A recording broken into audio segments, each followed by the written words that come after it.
What is up, guys? Welcome to the Delta Omega Dynasty podcast. I'm your boy Joey Medina, aka Carl Weezer 69. Happy to be here with you guys today on Wednesday. Football is tomorrow. I like it that I only have to wait 2 days in between football these days. For the most part, Thursday kind of fills me up until Sunday gets here, but nonetheless, here we are. Um, so yeah, week two is in the books. Lots of interesting things to talk about. But before we get into week two results and week three overview, I'm gonna throw in the rant in here, just give you guys an opinion on specific topics that I like to choose from. Hopefully, you guys find them interesting. If you hate them, just let me know and I can take them out. Um, but that being said, we've got tradable assets as the topic of discussion today, right? And you might be asking why? Why am I talking about tradable assets? And like I said yesterday or last week, I should say, um, is that we're at a critical time in fantasy football where players are breaking out, players are getting older. Basically, a new season comes, new results, new production, whatever you want to call it. Um, and it's our jobs as fantasy owners right now, especially in a dynasty league, to look at our team and prepare each one of our teams for the future. Um, and some of us, prepare our teams for the now. Some people might want to win now. Um, and so that being said, we're talking trades. We're looking at our team, seeing what we can improve on, how we can make it better, and all that jazz. So, yeah, that's why I'm talking about this. All right, we're talking about tradable assets, things that you're gonna have to give up um, to make your team better. So, like I said, it's week two. We're still in the early days of the NFL season. Um, the top echelon of players are being established at each position. Um, yeah, and it's just all being solidified every week. So now is the time to cash in, man. Just be like, oh, I should have bought low on so and so, or man, he had a great 2 weeks. I should have, if I would have known, I should have sold him right now. And this is the kind of questions we're gonna have to ask. So, like I said, the leaderboards are starting to take position. Players are starting to find their place on the position board, and as a result, uh, of the first 2 weeks, we're seeing some of the old studs that are there year in and year out, no question about it. And we're also seeing some new faces at the top as of now. So it's just an interesting time for fantasy football, as I keep saying. So trades could be flying all over the place. I think when I recorded this, I think I just saw that Riley made a trade. Um, I'm guessing it's for a tight end if I had to guess. Um, but I haven't looked at it yet. Um, so yeah, so it brings us to the question when we're talking trades is what do I have to give up? And we've been in this league for 3 years now, so we know how this trade goes. Someone reaches out and goes, "Hey, are you interested in selling so and so?" And it's either what yes or no, or I'm not really looking to move them, but I'll hear any offer. So those are kind of the answers you get. Um, and so let's talk about what you could give up, right? And I'll start in order from top to bottom. Like, what is the most valuable thing that you can give up? What's the and that'll just go in descending order. Um, yeah. So first and foremost, I think the best thing you can get and trade in the dynasty fantasy football league is young superstars, and that seems obvious, but it's the truth. We're talking the JTs, the Justin Jeffersons, the Jamar Chases of the fantasy world, guys who've ascended to the top of their respected positions, guys that are what under the age of 24 and they're putting up top fantasy numbers every year. Um, Nothing gets better than that. You got time on your side and you get the production, right? So that this is what makes them so valuable. Um, but as you know, I know Justin Jefferson is an outlier with Dakota and Lou's trade not too long ago. But for the most part, I'd say you're not going to be trading these guys, right? These are building blocks for your dynasty franchise to build off of for many years to come. So I'm not expecting um, any of these type of players to be available in trades, unless it's some astronomical return, right? Um, and so that being said, I won't really touch more on them because they're not going to be traded in all likelihood. Moving on to that next tier, um, I'm going out into breakout stars. That's what I'm going to label them. This is the Swifts, the Amon Ra's, the Rashad Batemans, the young stars that didn't do it maybe last year that are trending towards that they're about to put in some good work this year. Um, and this is a category where you can see plenty of players, transition from this tier to either the young superstar category or maybe down one into a vet superstar is what I like to call it, and we'll get into that here in a second. But like when we're going back to these breakout stars, these are unlikely trade assets, right? Because I mean, I'm thinking there's no way I would sell Swift unless it was for like four first round picks, and nobody's going to give that up. I don't think Kyle will give up Amon Ra for anything. And Dakota's a Ravens fan, and he gave up Diggs for Bateman, so why not? Why not? Why trade him at all, especially right now? Um, so yeah, nonetheless, 9 out of 10 of these breakout stars are probably not tradable. 9 out of 10 trade offers or 9 out of 10 specific breakout stars that you want to name. I bet you 9 out of 10 you wouldn't trade. Maybe there's one that you don't like as much, but I don't feel like they're being shopped around. And that brings me to the next category of tradable asset where I have the uh, I've already mentioned them, the vet superstars. Um, this is Devontae Adams, Nick Chubb, Tyreek Hill, Stephon Diggs, those kind of guys who are absolutely insane. But maybe they don't have as much left in the tank. I realize that that's probably premature of me to say just because you never know with these guys. They either fall off at the age of 30, they could fall off at the age of 35. Um, Either way, you're still got 1 or 2 years of elite production left at least. Um, and I think for sure there's an argument that these guys might be more valuable than some of the other tiers that I've just talked about. But this is a dynasty league, right? So I have to take into account age. You have to, right? And if I can get a 23-year-old um, breakout star running back, I think I'm going to value that over somebody like Chubb, who maybe produces more, but maybe doesn't have as many years left, right? I feel like you guys are with me. That makes sense. Um, yeah, so the vet superstars, they dominate the leaderboards, excellent um, production, but we have seen them be traded in our league in the past. Like we said, Diggs got traded. Devontae was in trade talks over the offseason.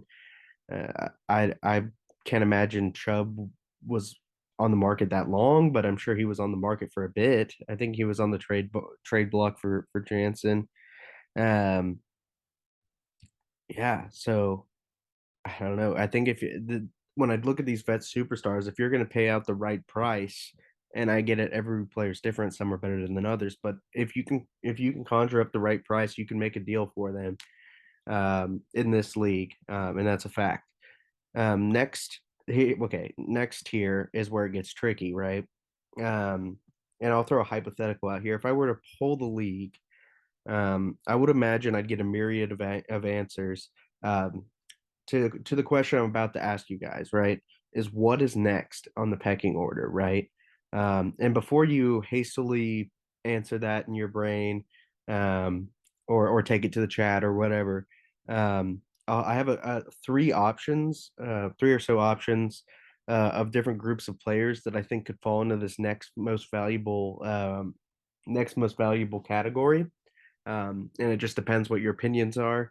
But here we go. I'll lay them out for you. Option number one, we have vet stars. So a tier below vet superstars. So this is um, it's a tier where it's maybe a little bit less production than some of those vet superstars, but you feel like maybe in little as 1 to 2 years you might have to bench them. fringe starter guys here in the next couple years. So I'm talking about the Lennys, the Monties, the Josh Jacobs of the world, where the future is a little bit uncertain, but yet they still put up solid enough numbers, right? Um, that's option one. Option two is rookies and potential breakout second year players, right? And I get it. This is a little bit of a gray area from the breakout young stars that I mentioned earlier in tier two, but you guys know the difference. Like I said, this is like Kenny Walker, Pat Fryermuth, Devontae Smith, guys that we know are pretty solid that aren't at that elite fantasy football production level yet. Um, Not to say that they're bad players or anything, but they're not at the Amon Ra, the Swift, the I forgot the Bateman. They're not at that production yet, so I can't put them there. But I think they're in the conversation for sure for the next most valuable trade asset. Um, and then option three, I would have to say first round picks, right? I don't think there's um, anything. The first round picks are super valuable, right? How many times in trade talks you talk to somebody and they're like, I don't really want to give up the first, um, and then you have others that are willing to dish it out for a solid player to help them win now, right? Um, and so here's what I have to say about that is when we look at it, and we'll just take 2023 as an example, and it's kind of a weird year just because Riley and Hunter, among others, have gassed up this draft class as being dynasty fantasy football gold, right? And I feel like everybody else has kind of fallen into that narrative, I should say. Sorry about that. They fall into this narrative that this class is just uber talented, um, incredible. Every draft pick is going to be a hit, which we all know is not going to be the case, right?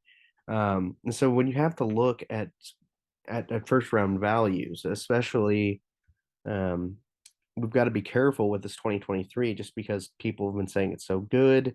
And I don't disagree. And let me make that clear. I don't disagree with those claims that this draft class isn't very good, if not spectacular. It's more so of it's early, right? It's super early. There's guys that haven't broken out yet in college football that we're not even talking about.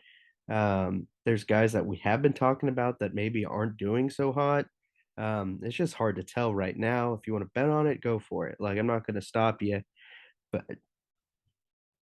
you know, it's just so early, and we have to wait for things to play out. And that's what I say about first round picks. And when you take a look, especially in that later half of the first round, it's all a crapshoot, right? You've got what in a good draft class, you've probably got six or seven, eight or nine of players you could actually get excited about drafting.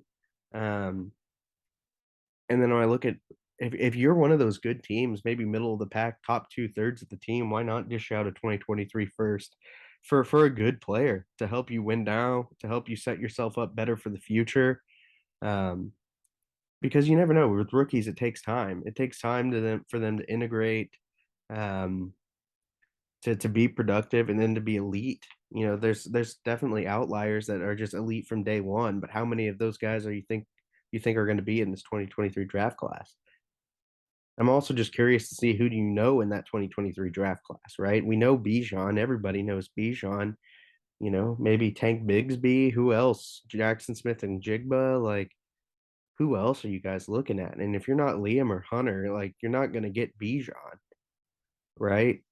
So what are you doing? Like you either have got to have an idea of where you're going to go. I mean, I guess it depends where you finish, but I mean, if I was hoarding picks, I would at least be keeping an eye out on who is going to be a potential first round pick. I know, and I just said it was early, but you can always, if you're bored, you can always look at, college highlights, see what people are saying, and take that with a grain of salt. I never read or hear something and then implement it into my strategy. That's just not, in my opinion, that's not the way to do it. You've got to lean on your own personal experience and live and die by your own decisions.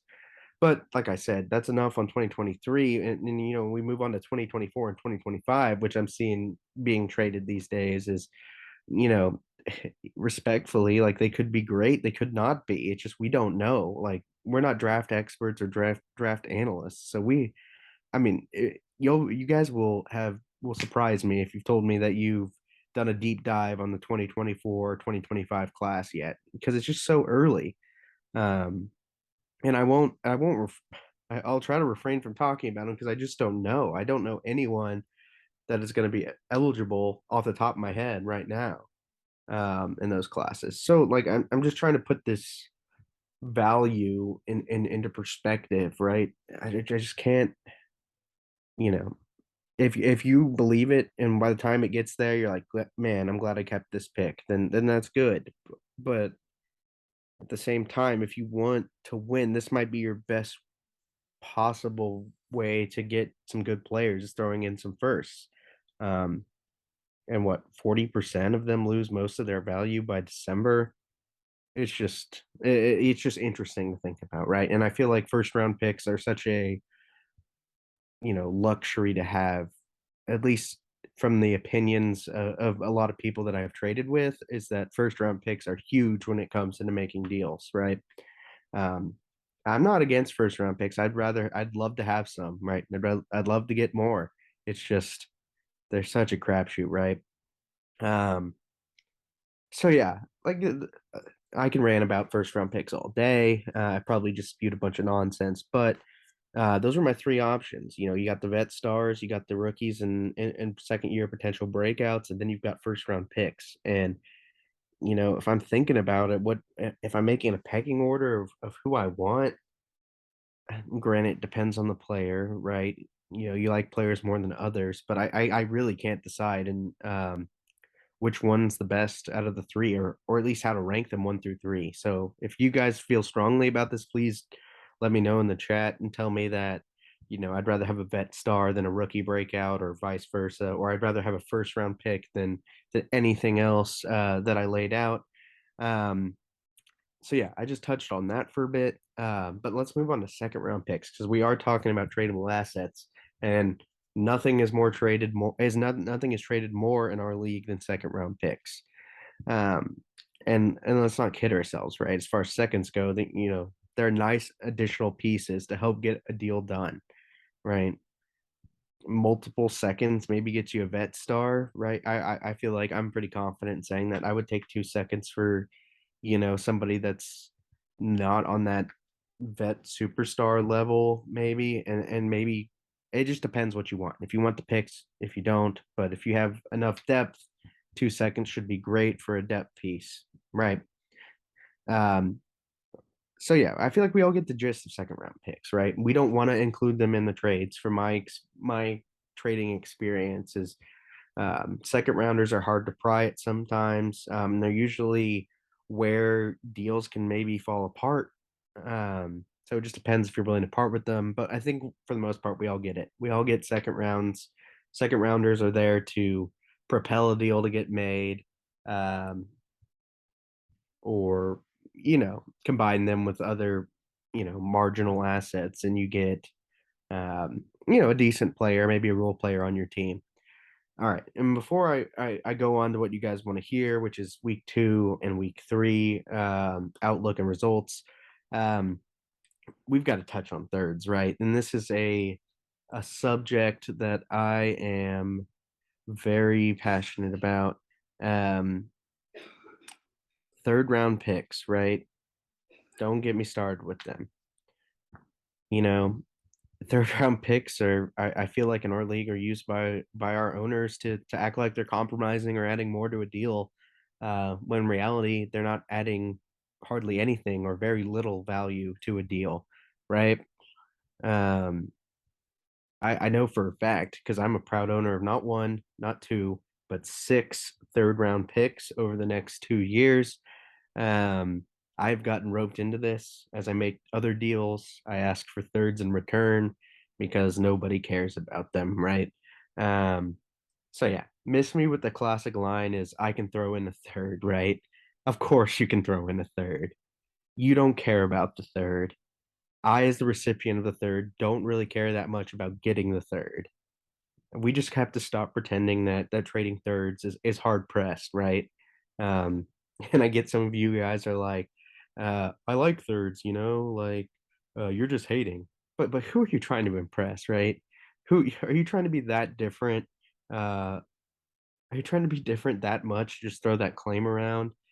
Uh, I don't know. Eh, I don't know, man. Our entire league, I feel like our entire league's collective knowledge of football can't decipher whether players are good in the first and the second, let alone the third. So if you're one of those guys, be like, thirds are really good, man. But miss me with that. We all know thirds are worthless. Don't get me wrong. I'm happy to have them as, I got a little bit of something. I got a roll of the dice to maybe get a productive player or maybe even a fantasy player that I don't immediately drop. Um, just in my personal experience, don't get me wrong, but don't act like adding a third to the deal is you giving up more than you were bargained to give up for. You can give up the third. You can. Uh, you know that, but that's it. That's all I really have. I've ranted on that. Third round picks really boil my blood a little bit.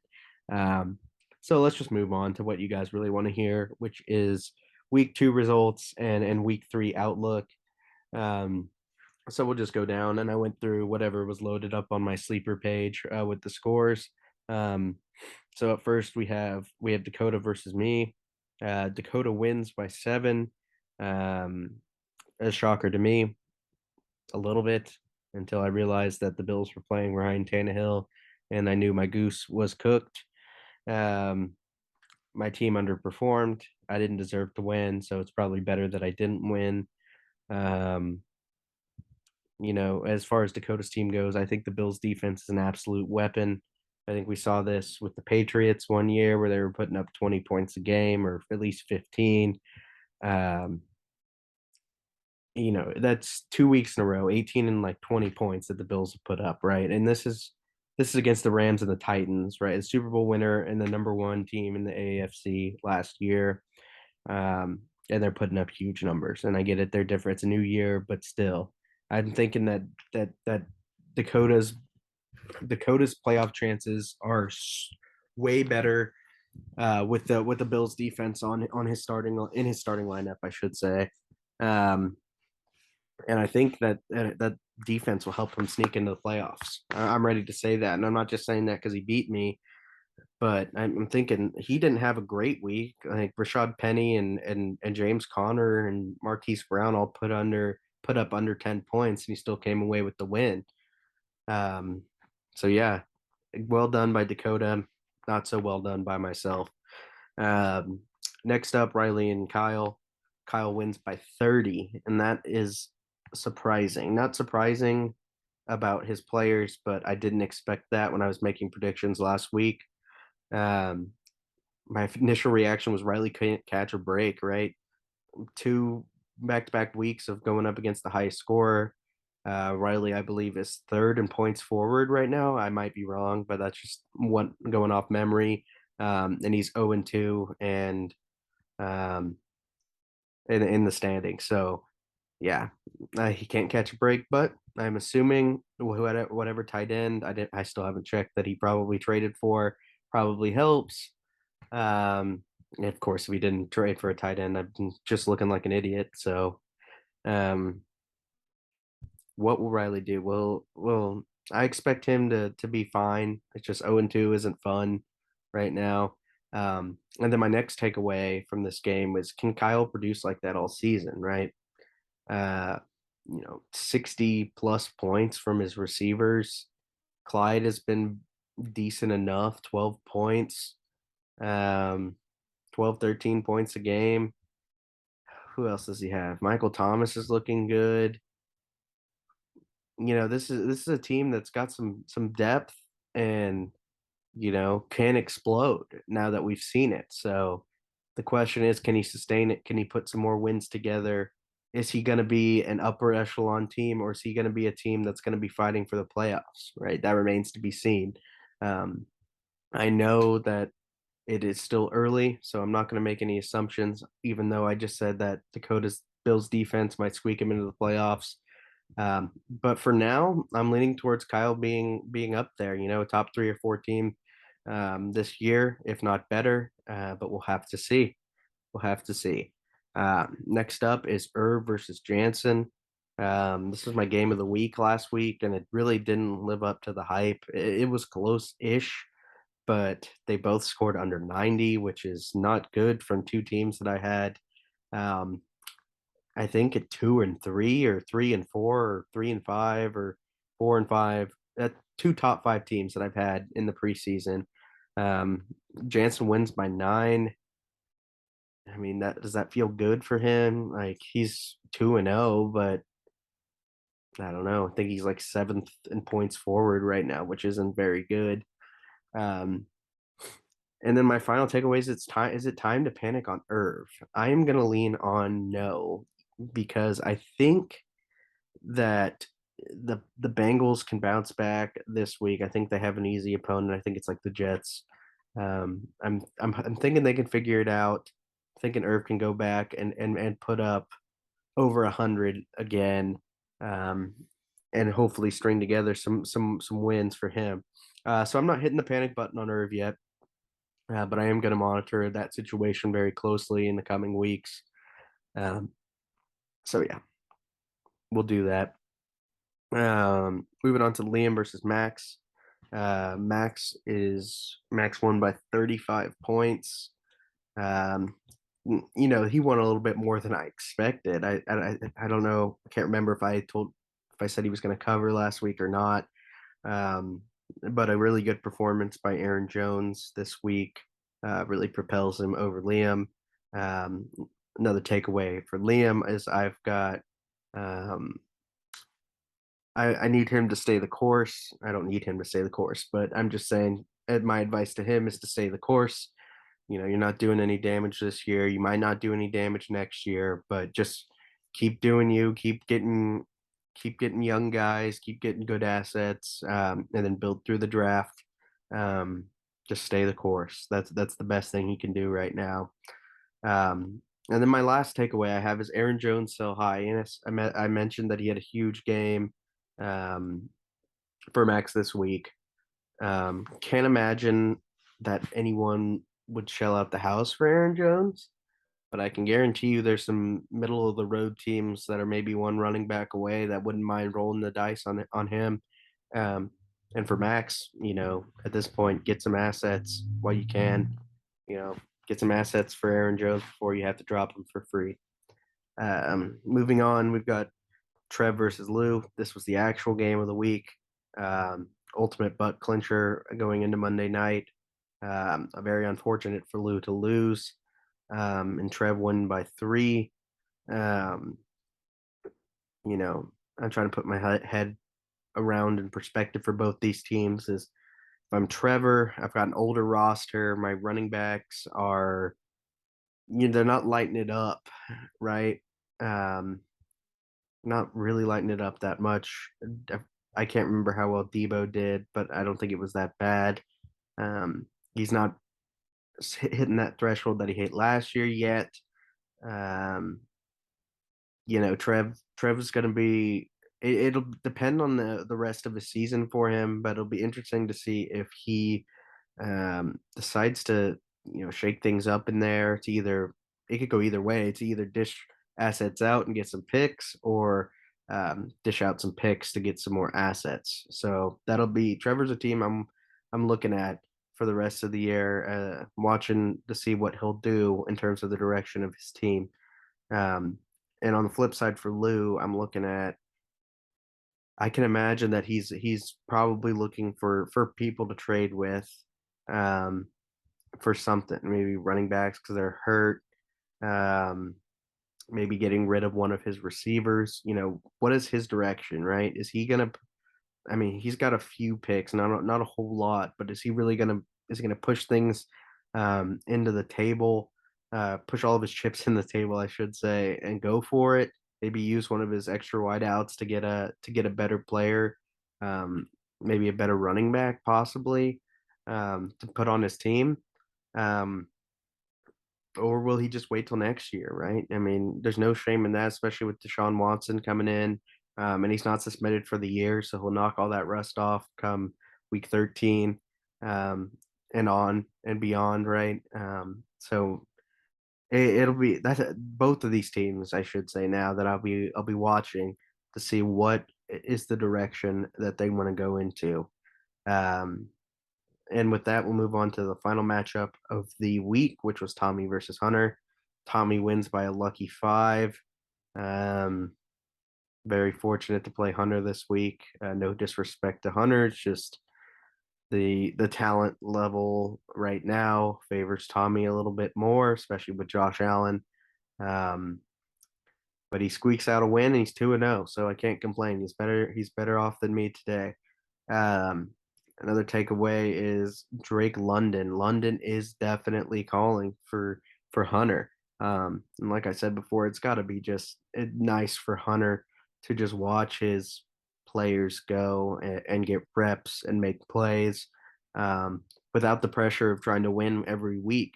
Because I know with 2023 or 2023 first round picks. Uh, he will be reloading here at the end of the season. Um, and this was a team to watch for the next couple years to come. And final takeaway is Tommy deeper than we thought, right? No Pittman, no Gabe Davis this week, but he still gets the win. Um, he's got Tyler Lockett on the bench, Russell Gage. We'll see if he's the best Bucks receiver this week.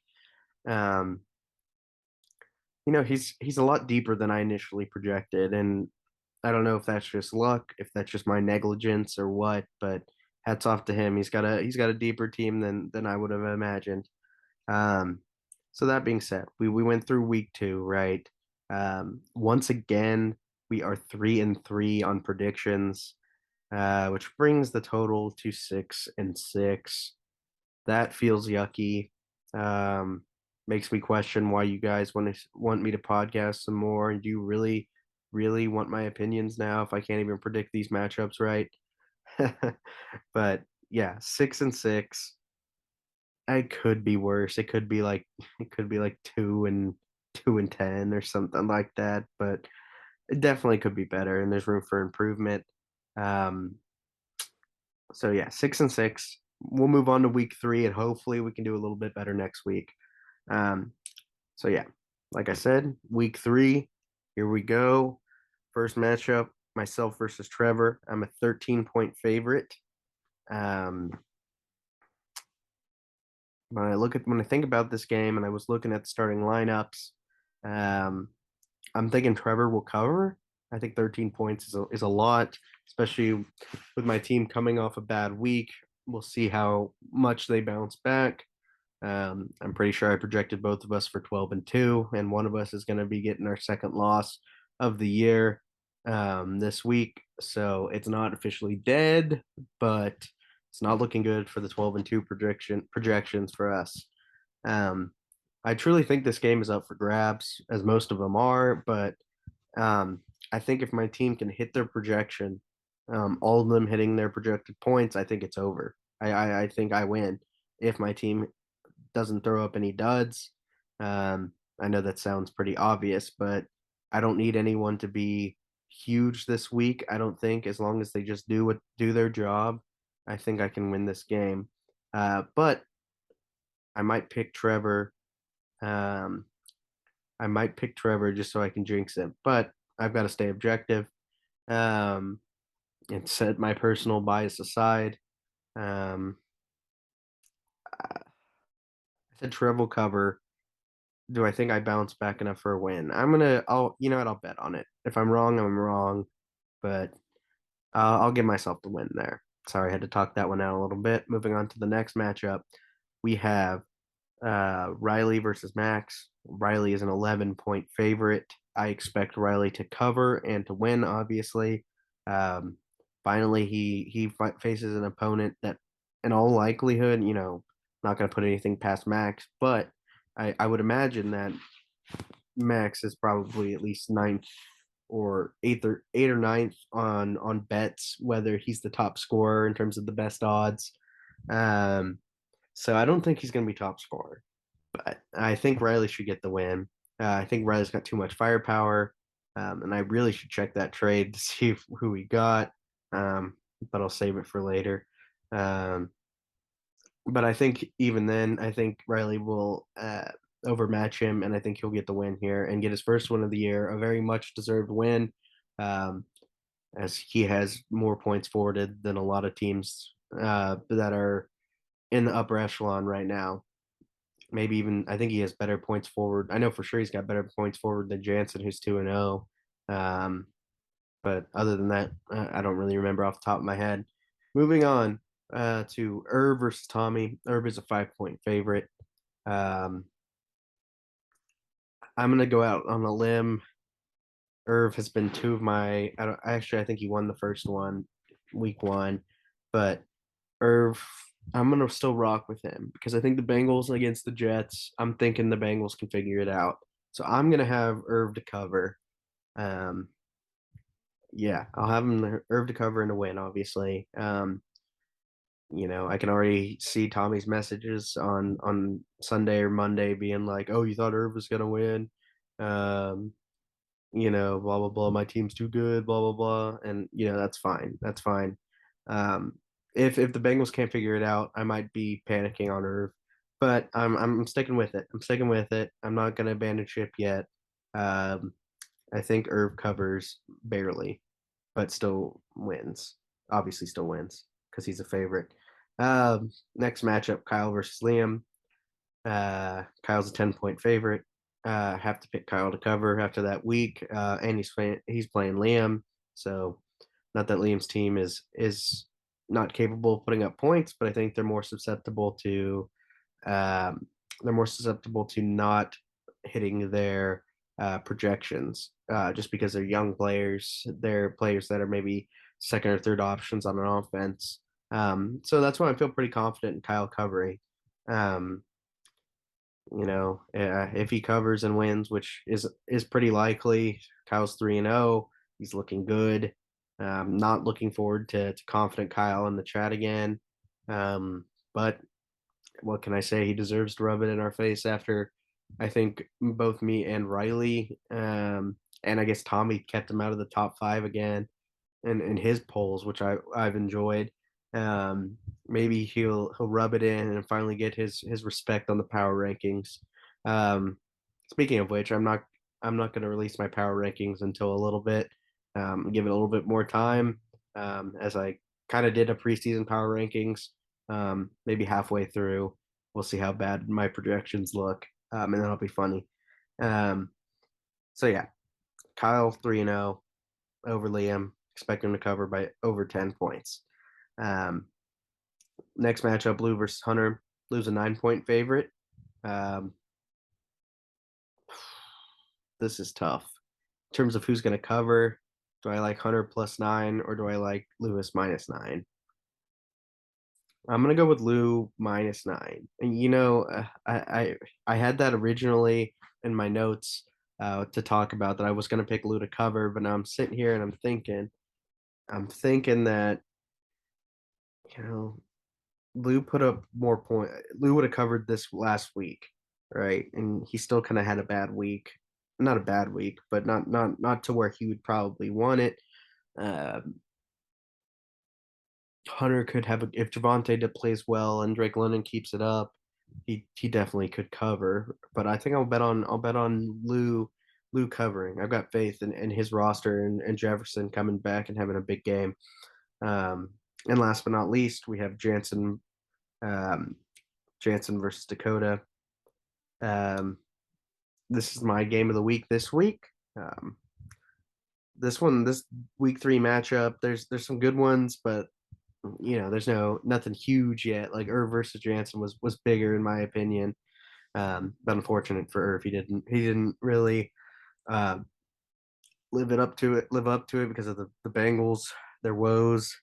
But anyways, Jansen's a 15-point favorite on Dakota this week, and I'm smashing Dakota covering this one, right?